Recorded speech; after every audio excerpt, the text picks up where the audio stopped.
로마서 7장 7절로 9절까지 세 절을 같이 합독하시겠습니다. 시작. 그런즉 우리가 무슨 말하여 율법이 죄냐? 그럴 수 없느니라. 율법으로 말미암지 않고는 내가 죄를 알지 못하였으니 곧 율법이 탐내지 말라 하지 아니하였으면 내가 탐심을 알지 못하였으리라. 그러나 죄가 기회를 타서 계명으로 말미암아 내 속에서 가량 탐심을 이루었나니 이는 법이 없으면 죄가 죽은 것임이니라. 전에 법을 깨닫지 못할 때에는 내가 살았더니 계명이 이르매 죄는 살아나고 나는 죽었도다. 아멘. 오늘 말씀을 준거할 제목은 율법의 기능과 위치와 역할입니다. 7절 내용으로 하면 율법이 죄냐? 그럴 수 없느니라. 율법으로 말미암지 않고는 내가 죄를 알지 못하였으니. 이 제목으로 말씀을 증거하겠습니다. 성경에서 말하는 중요한 주제는 죄 문제를 다루고 있습니다. 이 죄는 반드시 삭슬 요구하는데 그것이 사망이라고 했습니다.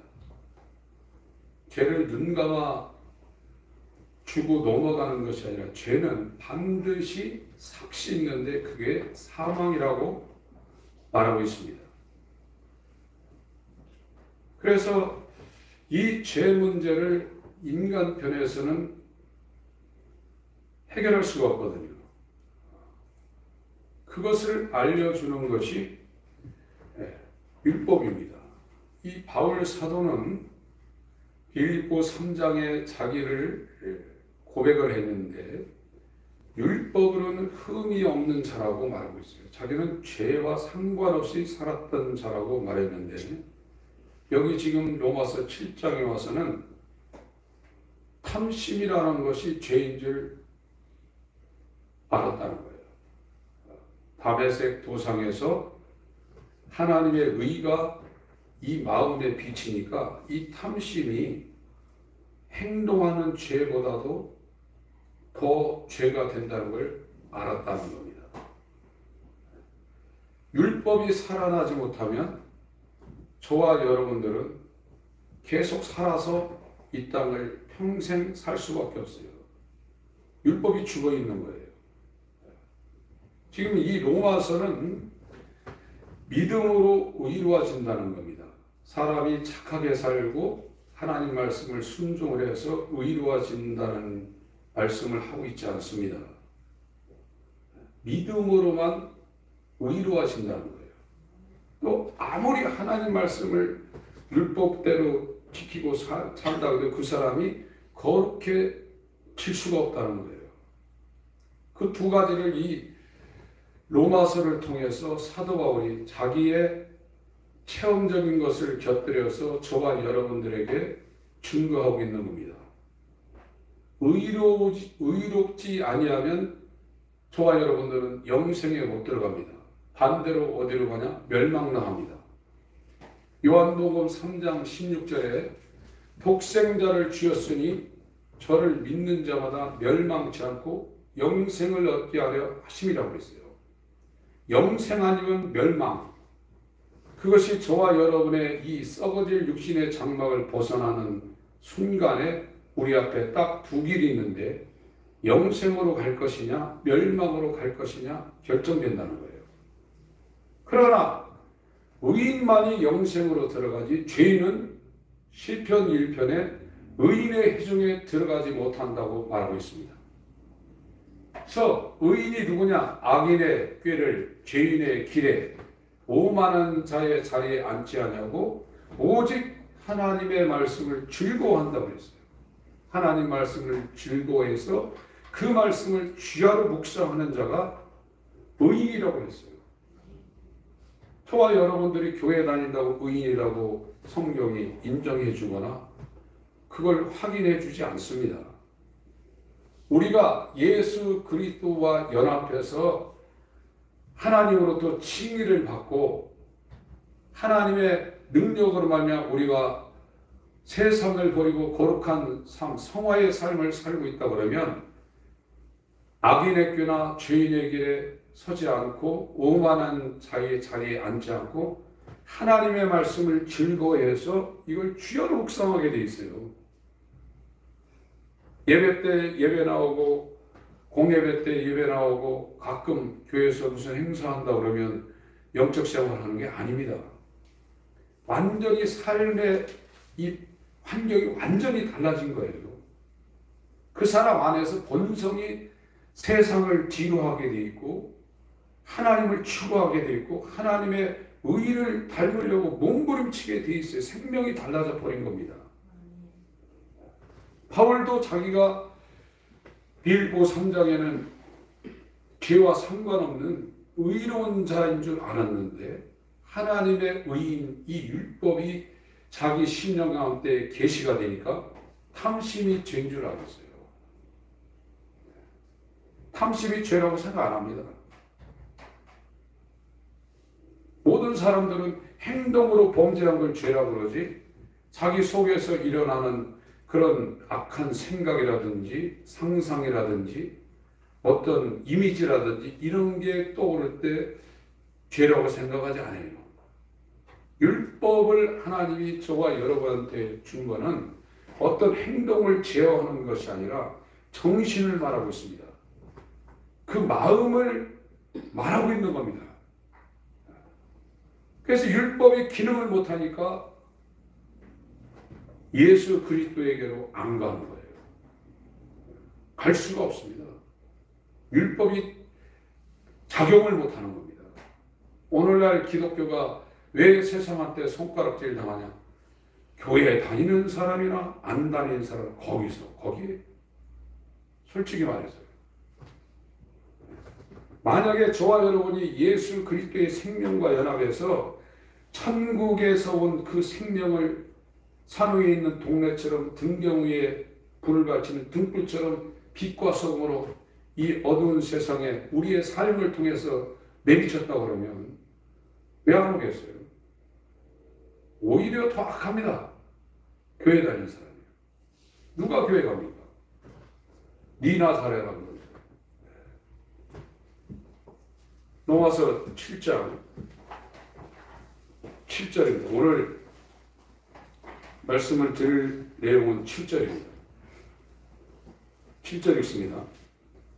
시작. 그런즉 우리가 무슨 말 하리요? 율법이 죄냐? 그럴 수 없느니라. 율법으로 말미암지 않고는 내가 죄를 알지 못하였으니 곧 율법이 탐내지 말라 하지 아니하였다면 내가 탐심을 알지 못하였습니다. 성경은 그 구절에서 반드시 할 말을 내포하고 있어요. 설교자들이 성경 한 절을 딱 잡아서 자기가 어떤 주제를 갖고 이렇게 설교해야겠다 해서 설교를 할 수 있지만 정말로 성경은 그 몇 장 몇 절에서 우리에게 하나님이 하실 말씀이 있는 겁니다. 그걸 찾아서 증거하는 것이 설교자들의 직무거든요. 로마서는 1장부터 4장까지는 인간이 의로워질 수 있는 방법이 없다는 거예요. 믿음으로만 의로워진다는 것을 말하고 있는 겁니다. 이 7장은 이 율법을 지켜서 착하게 살아가지고 자기가 도덕적으로 살아서 칭의가 안 된다는 거예요. 그리고 거룩해질 수도 없다는 거예요. 그래서 이 6장, 7장은 제가 계속 말씀드리지만 이 7장 가지고 거듭난 사람을 표현하느냐 아니냐 그걸 갖고 논쟁하는 것은 이 사도 바울의 로마서를 전개해 나가는 이 전체가 분석이 안 됐기 때문에 7장 갖고 싸운다는 거거든요. 이 7장이 상당히 중요한 장입니다. 5장과 7장이 로마서에서 굉장히 중요한 장입니다. 로마서 5장 1절을 보겠습니다. 1절, 2절 읽겠습니다. 시작. 그러므로 우리가 믿음으로 의롭다 하심을 얻었은즉 우리 주 예수 그리스도로 말미암아 하나님으로 더불어 합함을 누리자. 또한 그로 말미암아 우리가 믿음으로 서 있는 이 은혜에 들어감을 얻었으며 하나님의 영광을 바라고 즐거워하느니라. 믿음으로 의롭다함을 받는다는 거예요. 여기서 말하는 이 믿음은 계속 강조하지만 저와 여러분 속에서 나오는 신념이나 신용이 아니라고 했습니다. 확신이 아니라고 했습니다. 예수 그리스도의 공생애를 통해서 이루신 그 모든 공로를 성령으로 우리에게 주어서 우리가 은혜로 받는 믿음이라고 했어요. 그 예수가 우리한테 와야 된다는 거예요. 성령이 우리한테 오려면 성령은 성부, 성자 안에 계신 분입니다. 성령이 오려면 성자 안에 계신 내재하고 계신 성령이 와야 되는데 그 성령이 오려면 예수가 우리한테 와야 돼요. 예수 따로 성령 따로 이렇게 들어오는 게 아닙니다. 성령은 성전인 곳에 오는 겁니다. 성전은 1성전, 2성전 그게 성전이 아니잖아요. 요한복음에 예수님이 오셔서 2성전을 하려고 했습니다. 헤롯 대왕이 이두메 사람입니다. 이스라엘 사람이 아닙니다. 그래서 이스라엘을 통치하는데 환심을 얻기 위해서 이 사람이 상당히 건축에 능한 사람입니다. 지금도 그렇게 집을 못 짓는데 헤롯이 건축에 굉장히 능한 사람이기 때문에 이 스룹바벨 성전, 솔로몬 성전 무너지고 재건한 게 바벨론 유수에서 돌아와서 세운 게 BC 483년인가 이렇게 세웠던 게 스룹바벨 성전이거든요. 그건 아주 초라했어요. 그걸 헤롯 대왕이 리모델링한 건데 46년간 예수님 당시 때 46년 동안 그걸 리모델링하고 있다는 거예요. 지금 저 스페인에 가면 400몇 년인가 지금 성당 짓고 있는 게 있어요. 네. 그런데 헤롯 대왕이 그걸 완공한 거는 예수님 당시가 아니라 예수님이 30살, 33세 지나서 AD 50몇 년까지 이게 성전이 리모델링 됐다는 겁니다. 그거는 이스라엘을 통치하기 위해서 헤롯이 머리를 쓴 거예요. 근데 예수님 와서 뭐라고 했습니까? 이 성전 헐어버리라고 그러죠. 성전은 유대인에게 생명입니다. 거기에 하나님 이름이 있기 때문에 거기에 가서만 제사를 드려야 되거든요. 그래서 사마리아 수가성에 아브라함이 제단을 쌓았던 그 세겜, 여호수아가 가나안에 들어가서 제일 먼저 제단을 쌓았던 곳이 그 세겜입니다. 다 찾아가는 이유가 있습니다. 거기가 제사와 예배에 관해서 하나님이 말씀하실 장소이기 때문에 이 요단강을 넘어서 요르단 동편원에서 저 갈릴리로 들어가는 그 루트를 통과하지 않고 예수님이 직선으로 예루살렘에서 사마리아 세겜까지 수가성까지 간 겁니다. 예배에 대해서 말씀하려고. 성전에서 예배하는 게 아니다. 너네들은 북이스라엘의 세겜에 있는 에벨산과 그립신산이 마주보고 있는데 이게 800군이 넘어갑니다. 그립신산에다가 성당을 세워놓고 거기서 예배하고 있고 제사하고 있고 남유다 사람들은 솔로몬 성전 그 자리에 스룹바벨 성전을 세워놓고 예배하고 있지만 이제 하나님께 예배하는 자들은 그런 형식으로 예배하는 게 아니라 성령 안에서 영으로 예배하는 거다. 그것이 요한복음 4장에 예수님이 그 수가성 여인한테 해주려는 예배가 어떻게 이루어지는가를 설명을 한 겁니다. 그리고 공생애 때 이 성전 헐어버리라고 했어요. 왜 그러냐? 내가 성전이다 이게. 내가 성전이라는 것을 말하고 있기 때문에 이제 저와 여러분한테 고린도전서 3장 16절 17절에 뭐라 그래요? 네가 성전이라 이거예요. 성전은 어떻게 되냐? 예수가 내 안에 있어야 내가 성전이 되는 것이지 예수 없이 성령을 우리가 받을 수 없어요. 예수 그리스도를 머리로 해서 뼈대를 맞춰서 그와 연합된 그의 지체가 될 때 우리가 성전되고 우리 안에 성령이 와서 이제 내가 살지 않고 성령이 예수를 광야로 몰아내신 것처럼 우리 안에 주님이 성령으로 우리를 바람이 임의로 불며 어디서 오며 어디로 가는 거 알지 못하는 것처럼 성령으로 난 사람은 다 그렇다 이거예요. 그게 기독교라 이거예요. 그런데 왜 교회를 몇십 년 다녀도 자기가 계획하고 자기 뜻을 추구하고 자기 욕망을 추구하느냐? 예수님한테 안 간다고요. 왜 안 가냐? 자기가 얼마만큼 죄인지를 모르는 거예요. 얼마만큼 죄인의 괴수요, 얼마만큼 이 안이, 이 마음이 부패해 있는가를 자기가 발견을 못하는 거예요. 바울도 발견을 못했습니다. 바울이 하나님 말씀 불순종한 사람 아닙니다. 빌립보서 3장을 보시기 바랍니다.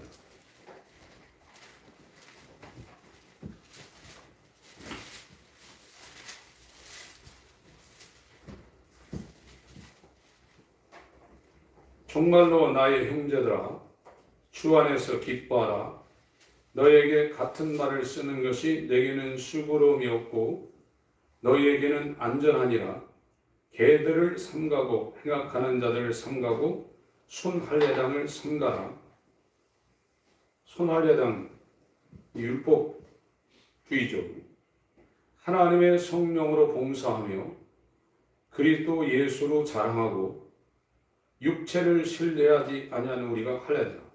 이 사람들이 지금 예수 교인이라는 겁니다. 기독교인이라는 겁니다. 성령으로 봉사하고 그리스도 예수를 자랑하고 육체를 신뢰하지 아니하는 우리가 곧 할례당이다. 이 사람들이 성도라는 겁니다. 그러나 나도 육체를 신뢰할 만하니 육체적으로는 자기가 어떤 존재인지를 지금 설명하고 있습니다. 만일 누구든지 다른 이가 육체를 신뢰할 것이 있는 줄로 생각하면 나는 더욱 그러하리니 내가 8일 만에 할례를 받고 이스라엘 사람이라는 거죠. 이스라엘의 족속이요 유다 베냐민이 남왕국을 사수했는데 그 중에 한 지파라는 겁니다. 베냐민 지파요 시브리인 중에 시브리인이요 율법으로는 바리새인이요 나면서부터 바리새인으로 살았다는 겁니다. 열심으로는 교회를 핍박하고 율법의 의로는 흠이 없는 자로라. 이랬다는 거예요. 바울은 행동으로 율법에 저촉될 만한 그런 행위를 한 적이 없다는 거예요. 자기는 의롭다고 생각한 거예요. 자기 구원받았다고 생각하고 있는 겁니다. 왜? 죄를 하나도 안 지니까요. 여러분 죄를 어떻게 하나도 안 합니까? 사람이요. 죄판에서 살고 있는 거예요. 바울은 그렇게 살았다는 거예요. 그런데 하나님의 빛이 자기 세상된 자기 마음 가운데 이 다메섹 도상에서 육체를 뚫고 그 마음 가운데 딱 조명이 되니까 탐심이 죄라는 걸 알았어요. 갖고 싶고 먹고 싶고 자기를 높이고 싶고 세상 즐기고 싶고 이 욕망 그것이 살인하는 거하고 간음하는 거고 다르지 않다는 걸 자기가 알았어요. 이거를 하나님의 율법에 의해서 저와 여러분들이 보지 못하면 예수님한테 안 갑니다. 갈 수가 없습니다. 교회는 다닐 수 있고 금식도 할 수 있고 기도원에 들어가서 몇 달씩 철야할 수 있지만 예수님한테 안 갑니다. 왜 예수님한테 안 가냐? 하나님 아버지가 예수님한테 가려면 아버지가 예수님한테 보내야 돼요. 자기 스스로 못 가요. 율법이라는 건 하나님의 성품입니다. 하나님의 의입니다. 그래서 이 율법을 통해서 복음, 은혜인 새 언약인 예수에게로 하나님이 보내는 거예요. 오늘날은 그것이 딱 빠져버리고 자기가 지발로 걸어가가지고 예수님 믿는다고 자기 확신하고 결심하고 결단했다고 나 예수 믿는다 이런다는 거예요. 그렇게 되는 게 아닙니다. 그렇게 될 수 없다고 로마서 7장 1절부터 말하고 있잖아요. 로마서 7장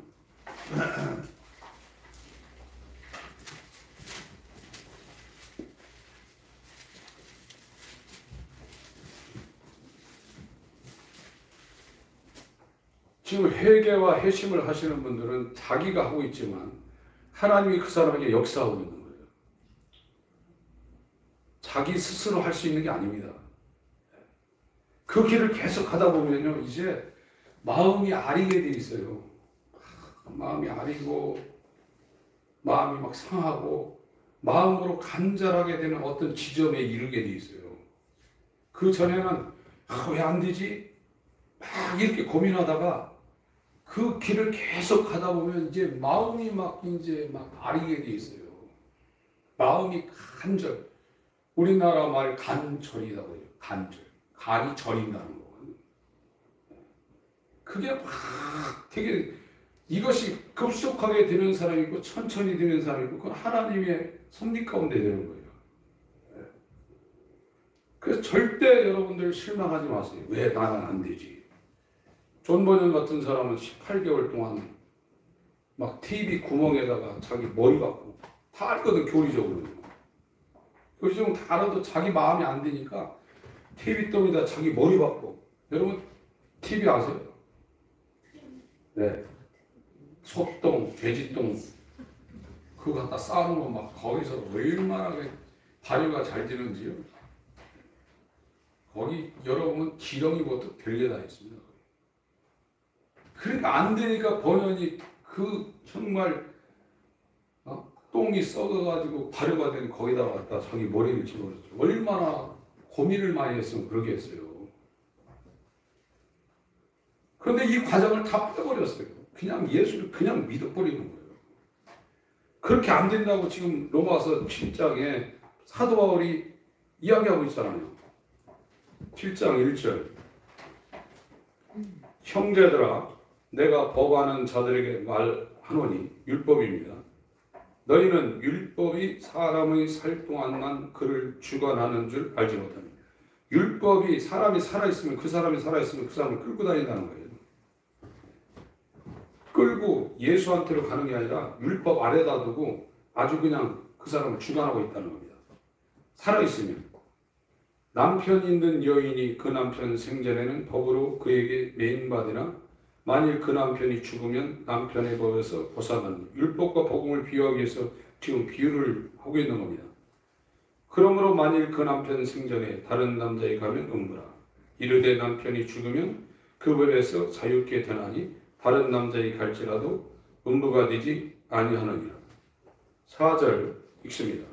시작. 그러므로 내 형제들아 너희도 그리스도의 몸으로 말미암아 율법에 대하여 죽임을 당하였으니 이는 다른 이고 죽은 자 가운데서 살아나신 이에게 가서 우리로 하나님을 위하여 열매를 맺히게 하려 함이니라. 이 방법밖에 없다는 거예요. 율법이 안 죽으니까 내가 죽어야 된다는 거예요. 내가 살아있으면 율법이 그 사람을 완전히 율법 아래다 놓고 종으로 여기고 그렇게 율법이 끌고 다닌다는 거예요. 그래서 내가 죽어야 되는데 내가 죽는 방법은 그리스도의 몸과 연합해서 죽을 때 내가 죽는다는 거예요. 그래서 이제 예수와 연합할 수 있다는 거예요. 예수와 연합하면 성전이신 예수 안에 내재하고 있는 성령이 우리 가운데 또 역사하고 있어요. 그래서 내가 살지 않고 성령으로 예수를 증거하러 오신 그 성령이 예수를 나타나게 돼 있어요. 내가 나타난 게 아니라 내 이름으로 보낼 성령 그가 오면 내가 말한 것, 내가 행하는 모든 것을 기억나고 생각나게 하리라. 하나님은 자기 자신이 증거하죠. 사람을 통해서 증거받는 분이 아닙니다. 요한복음 5장에도 예수님 말씀하셨잖아요. 침례 요한은 여자가 낳은 자 중에 가장 큰 자지만 나는 사람의 증거를 취하지 않는다고 그랬어요.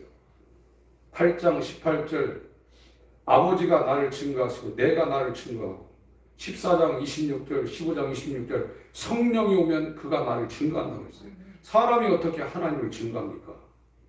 자기도 뱃속에 뭐가 들어있는지 알지도 못하는데 자기도 몰라요. 사람은요. 자기도 모르는 자가 하늘과 하늘들이 하늘도 용납하지 못하는 그렇게 크신 분 영이신 하나님을 어떻게 알고 증거하냐 말이에요. 말이 안 되죠. 이건 하나님의 아들이 와서 자기만 봤던 아버지를 계시했고 아버지께로 올라간 예수가 성령을 우리 가운데 보내주셔서 성령을 함께 우리 안에 오서 성령으로 공생애를 사신 인자로신 예수가 하나님과 동등한 하나님의 말씀이요 그가 심판자요 구세주라는 걸 우리에게 증거해 주는 겁니다. 그 방법밖에 없는 거예요.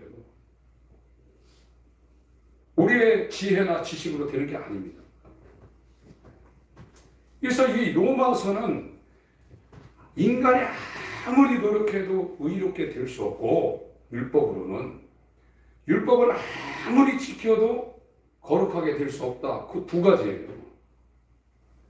그 두 가지를 지금 얘기하고 있는데 로마서 5장 1절에 결론을 내놨어요. 이걸 10절에 다시 한번 강조하고 20절, 21절에 또 강조를 한 거예요.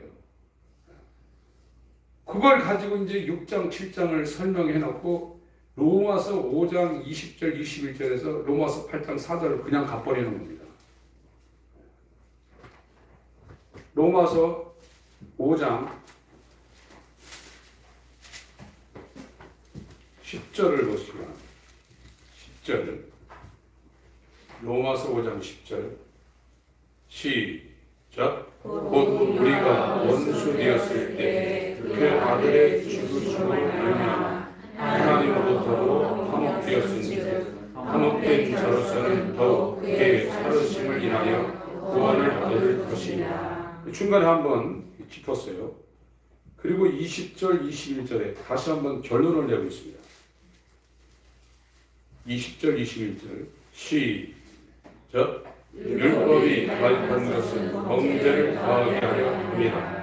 그러나 죄가 더한 곳에 은혜가 더욱 넘쳤나니 이는 죄가 사망 안에서 왕노릇한 같이 은혜 또한 의로 말미암아 왕노릇하여 우리 주 예수 그리스도로 말미암아 영생에 이르게 하려 함이니라. 율법이 들어왔다는 거예요. 지금 가입했다는 거예요. 율법이 옆에서 이렇게 두은 거는 범죄를 더하게 하려 함이라. 그러나 죄가 더한 것에 은혜가 더욱 넘쳤나니 이 말에 반론을 제기할 것 같으니까 6장을 쓴 거예요. 20장 죄 져도 되겠네. 그 반론을 구원파 같은 그런 문제가 발생하거든요. 믿음으로 구원받으니까 영이 구원됐으니까 육체로는 아무리 범죄를 해도 상관없다. 이런 게 현대만 있는 거잖아. 초대교회도 있었거든요. 그래서 그걸 방지하기 위해서 그게 아니다는 걸 알리기 위해서 6장을 쓴 거예요. 그리고 이제 7장이라는 것은 우리는 율법대로 이렇게 살고 있는데 율법을 무시하고 율법이 필요 없다고 그러면 율법이 죄고 율법이 우리를 해롭게 한다고 그러면 그럼 율법이 뭐냐? 도대체 율법이라는 게 뭐냐? 그 문제를 갖고 이제 7장을 쓴 겁니다. 율법의 위치와 기능과 역할.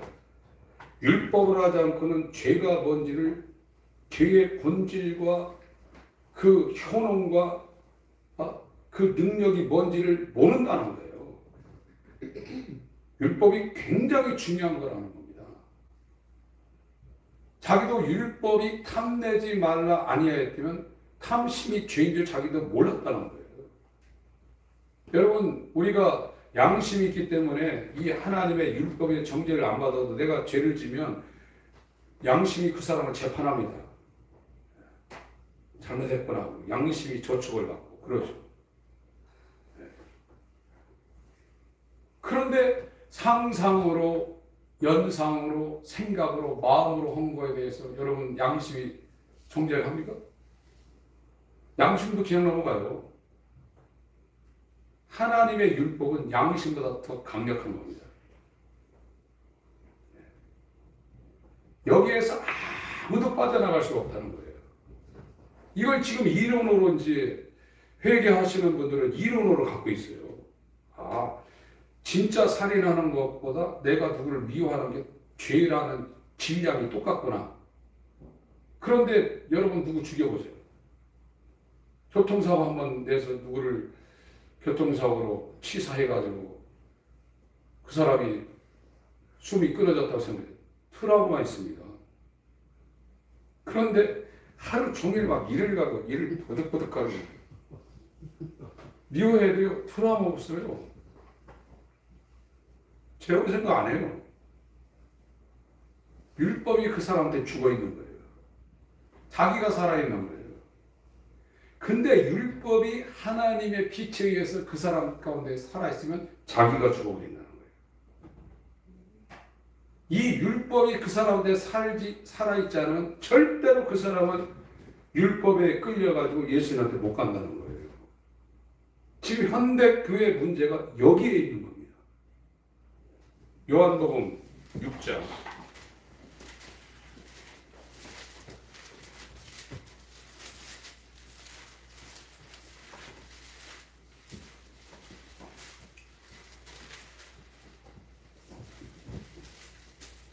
37절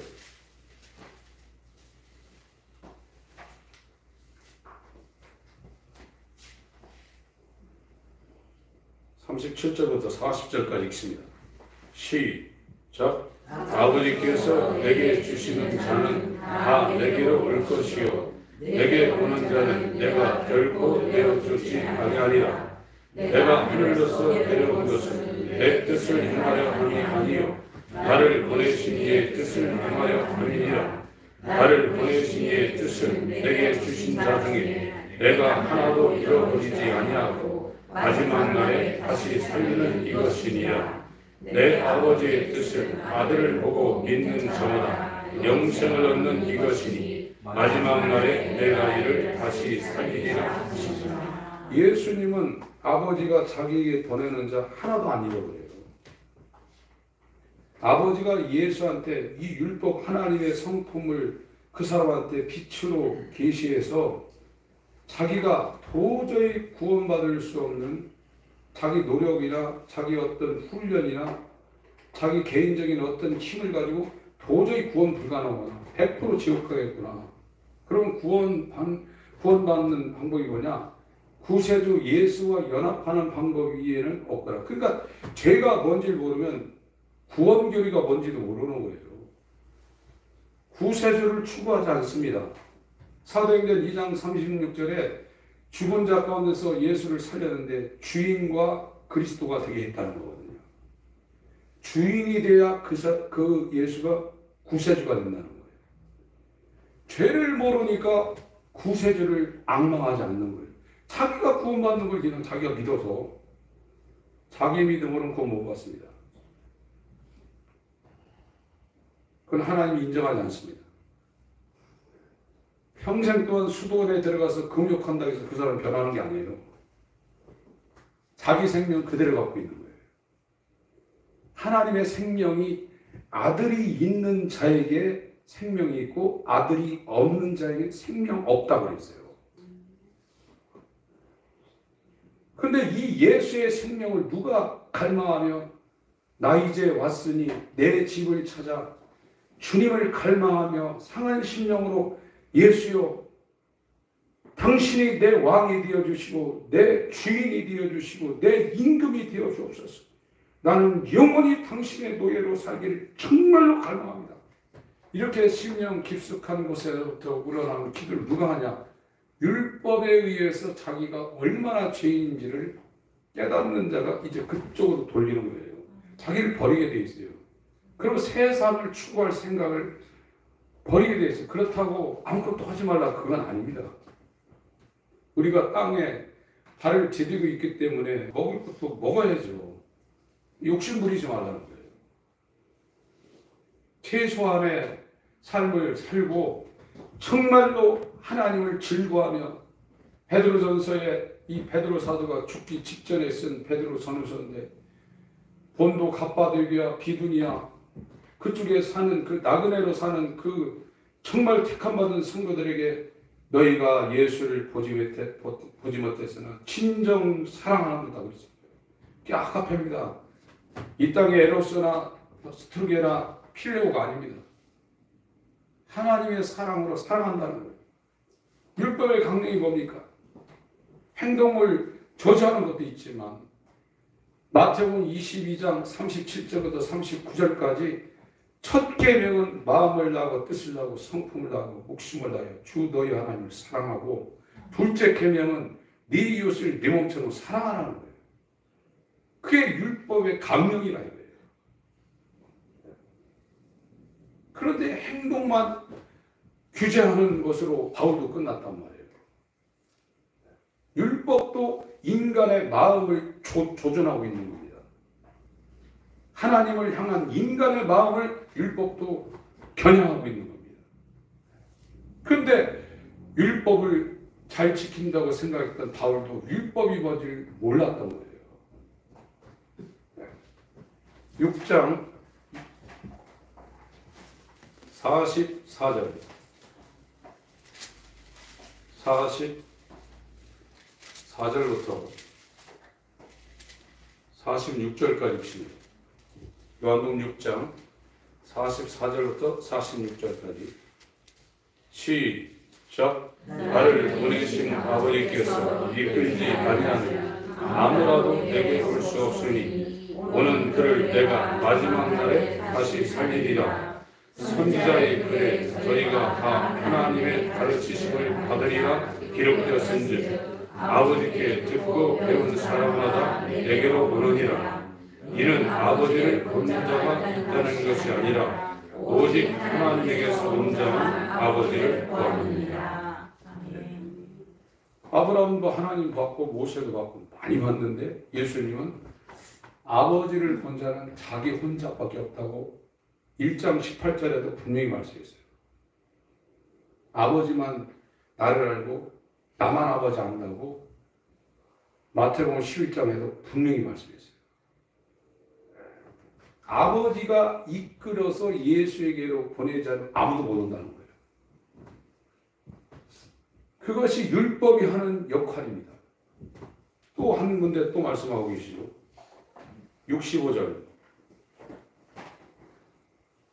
65절 읽습니다. 시작. 또 가라사대 이러함으로 전에 너희에게 말하기를 내 아버지께서 오게 하여 주지 아니하시며 누구든지 내게 올 수 없다 하였노라. 하나님 아버지가 그 사람을 하나님의 성품인 율법의 의의를 비춰서 내 노력으로는 칭의도 안 되고 아무리 내가 바울처럼 열심히 특심이 있어 율법대로 산다고 해도 성화가 안 되구나. 그걸 이제 아는 거예요. 그걸 알 때 이제 자기가 구세주와 연합하기 위해서 몸부림치게 돼 있어요. 구세주와 연합하려면 자기가 죽어야 돼요. 지금은 율법과 물려있거든요. 세상과 물려있고 돈과 물려있고 자기 자아, 자기를 높이고 드러내고 자기 성공하려는 거고 완전히 물려있어요.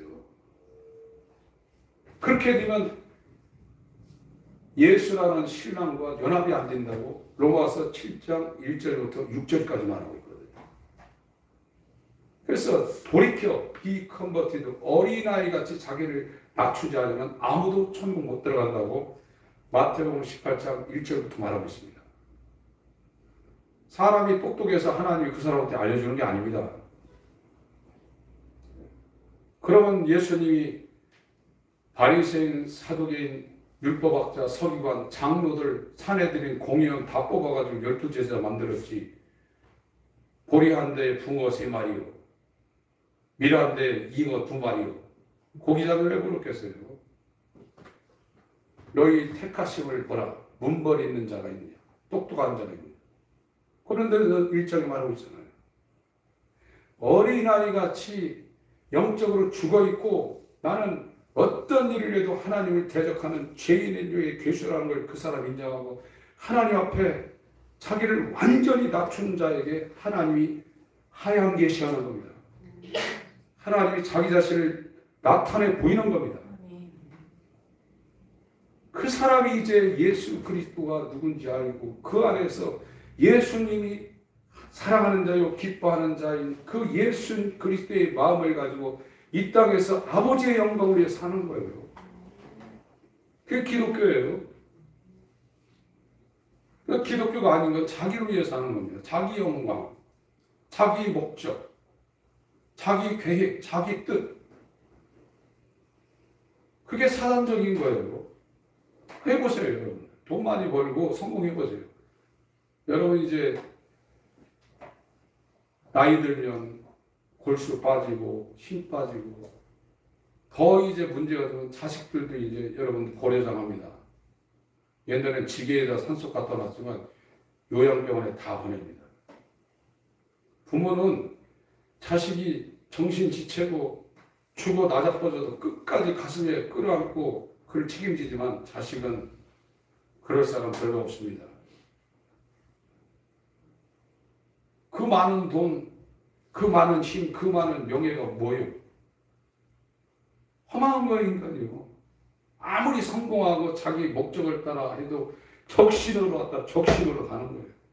그 끝이라면 괜찮은데 이상한 데가 기다리고 있는 거죠. 이 세상에선 보지 못하는 감당할 수 없는 공포, 흑암이 몰려오는 거예요. 흑암의 권세, 우리가 흑암의 권세를 지금 이 땅에 죽음이 올 때, 암이 와서 나를 덮칠 때, 가난이 와서 나를 칠 때, 정말 불의의 사고가 와서 나를 덮칠지 조금 느끼지만 그거는 약과입니다. 육체를 벗어나서 흑암의 권세 안으로 들어갈 때 그 공포를 느낀 사람들 간증 들어보세요. 감당이 안 된다는 거예요. 영생이나 멸망이냐예요. 우리에게 자랑할 것이 아무것도 없는 겁니다. 예수님은 이 땅에 와서 내 뜻을 이루려고 온 것이 아니라 아버지의 뜻을 이루려고 왔다. 그게 악급해요. 나를 사랑하지 않고 정말 하나님을 사랑하고 이웃을 사랑하기 위하여 사는 삶. 예수님이 자기의 생명을 보존했으니까. 아버지의 뜻을 위해서 예수님이 가장 고민한 것이 생명과 이별하는, 아버지와 이별하는 겁니다. 죽는 게 무서운 게 아닙니다. 아버지의 영광과 영원히 함께 계시는 분이 그 영광을 잠시 떠나는 그 문제가 고민되어 있다는 거예요. 그리고 죽어가는 영혼들을 위해서 내 살을 받아 먹어라, 내 피를 받아 마셔라 해서 살과 피를 나누셨잖아요. 내 뼈 중에 뼈요 살 중에 살이라고 아담이 말했지 않습니까? 아담은 오실자의 표상이라고 로마서 5장 14절에 말하고 있지 않습니까? 예수의 살과 피가 있는 자가 예수와 연합한 새 생명을 얻는 자입니다. 여러분, 아버지가 우리를 보내야 돼요. 예수한테. 그래서 하나님이 미리 하신 자들로 성령으로 거룩하게 구별하고 순종함과 핏부림을 얻게 하여 택함 받은 자라고 베드로전서 1장에 말하고 있잖아요. 하나님 미리 알고 있다는 거예요. 로마서 8장 29절 거기에도 말하고 있어요. 여러분, 회개가 굉장히 중요한 겁니다. 이 마음에서 일어나는 이런 세상의 욕망, 그걸 내버려 두는 사람은 회개가 시작이 안 된 사람들이에요. 그거는 가만히 있어도 막 마음대로 왔다 갔다 합니다. 왜 그럴까요? 영적 존재들이 역사를 하는 겁니다. 그게요. 교회 와서도 그런 생각이 들어요. 기도의 자리에 앉아서도 그런 생각이. 그게 죄라는 거예요. 그게요. 바울은 간단한 복음을 전한 거예요. 예수와 그의 십자가에 못 박힌 거 외에는 알지 아니하기로 작정했다고 바울은 고린도전서 2장 1절부터 4절까지 말하고 있습니다. 사도행전 20장 21절을 보겠습니다.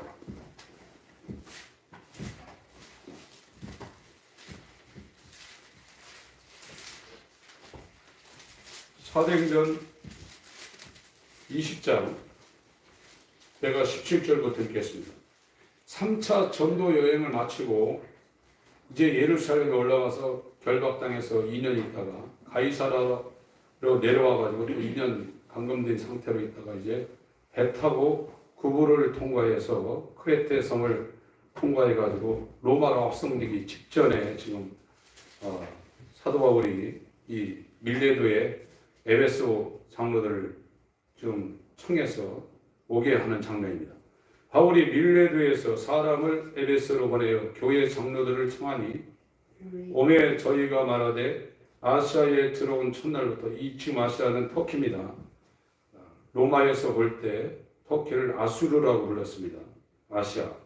들어온 첫날부터 지금까지 내가 항상 너희 가운데서 어떻게 행한 것을 너희도 아는 바니 곧 모든 겸손과 눈물이며 유대인의 관계를 인하여 당한 시험을 참고 주를 섬긴 것과 20절 21절 읽습니다. 시작. 유익한 것은 무엇이든지 공중 앞에서나 닭집에서나 꺼림이 없이 너희에게 전하여 가르치고 유대인과 헬라인들에게 하나님께 대한 회개와 우리 주 예수 그리스도에 대한 믿음을 증거한 것이다. 회개와 믿음이다. 하나님 앞에 회개. 유일신 하나님 한 분밖에 없다. 우상 숭배하지 말아요. 탐심은 우상 숭배라고 했거든요. 골로새서 3장 5절에 탐심은 우상 숭배라. 우리가 제사상 차려놓고 거기다 제사 안 한다고 우상 숭배 안 한다고 생각하고 있죠. 절에 그 부처 앞에 가가지고 1000배, 800배 안 한다고 우상 숭배 안 한다고 그러죠. 우상 숭배 평생 하고 있습니다. 탐심은 우상 숭배라 이거예요. 자기를 숭배하면 지구 끝까지 세상 끝날까지 인간은 살 수밖에 없어요. 그런데 그것이 하나님을 대적하는 육신의 생각은 하나님의 말씀을 순종하지 못하고 그걸 지킬 수도 없고 하나님과 원수라는 걸 이제 율법이 알려주는 거예요. 그때부터 이제 버리려고 하는 거예요. 자기를 버리려고 안 하시는 분은 예수 못 믿습니다. 아버지 왜요? 아버지가 예수한테 안 보내요. 예수님은 아버지가 보내면서 한 사람도 잃어버리지 않습니다. 우리 힘으로 구원받는 게 아닙니다. 그분이 우리를 책임지는 겁니다. 거듭나 칭의받고 이제 하나님의 은혜 가운데 들어가 있는 사람 자기가 알아요. 그거예요. 그때부터 진리로 자유한 거예요. 죄와 사망의 법에서 생명의 성령의 법으로 해방된 거예요.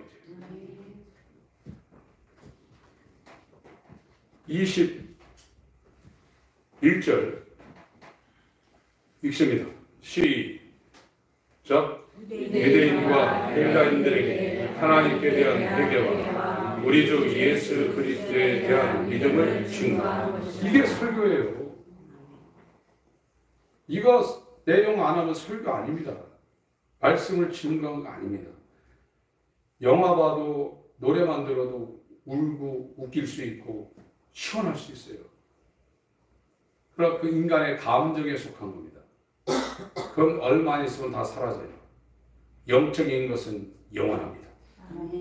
하나님께 대한 회개와 우리 주 예수 그리스도의 믿음이 예수 그리스도 안에 내재된 성령으로 우리 가운데 임하면 그건 영원히 가는 거예요. 5회에 또 하겠습니다. 오늘 기도하실 때 율법이 살아나서 탐심이 죄인 것을 알게 하여 주옵소서. 하나님의 긍휼이 임하게 하여 주옵소서. 잠깐 기도하겠습니다.